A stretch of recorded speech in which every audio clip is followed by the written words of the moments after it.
किसान मोहन अपने परिवार के साथ रहता था। मोहन एक ईमानदार और मेहनती इंसान था, जिसकी पूरी जिंदगी खेती पर निर्भर थी। वह सुबह सुबह उठकर अपने खेतों में हल चलाता, बीज बोता और फसलों की देखभाल करता। लेकिन कई सालों से उसकी फसल अच्छी नहीं हो रही थी।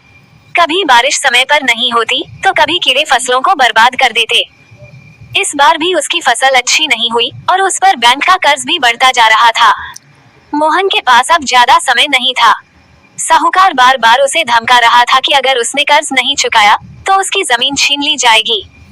मोहन के पास सिर्फ एक आखिरी मौका था, आने वाली फसल को सफल बनाना। लेकिन उसके पास बीज खरीदने के लिए भी पैसे नहीं थे। एक दिन मोहन गांव के एक बूढ़े किसान से मिला। वो किसान बहुत अनुभवी था और उसने मोहन को एक नई तकनीक बताई।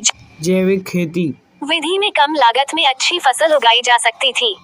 मोहन को यह विचार पसंद आया, लेकिन उसे डर था कि अगर यह काम नहीं किया, तो वह सब कुछ खो देगा। मोहन ने हिम्मत जुटाई और जैविक खेती करने का फैसला किया। उसने रासायनिक खाद की जगह गोबर और प्राकृतिक खाद का इस्तेमाल किया। कीटनाशकों की जगह नीम और दूसरे जैविक तरीकों से फसल की देखभाल की। ये तरीका नया था, लेकिन धीरे धीरे उसकी मेहनत रंग लाने लगी।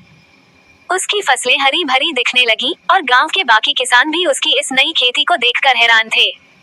कुछ महीनों बाद मोहन की फसल तैयार हो गई। जब फसल को मंडी में बेचा गया, तो उसे पहले से कहीं ज्यादा फायदा हुआ। जैविक खेती की वजह से उसके अनाज की कीमत भी अच्छी मिली। मोहन ने न सिर्फ अपना कर्ज चुका दिया, बल्कि अगली फसल के लिए भी अच्छी तैयारी कर ली।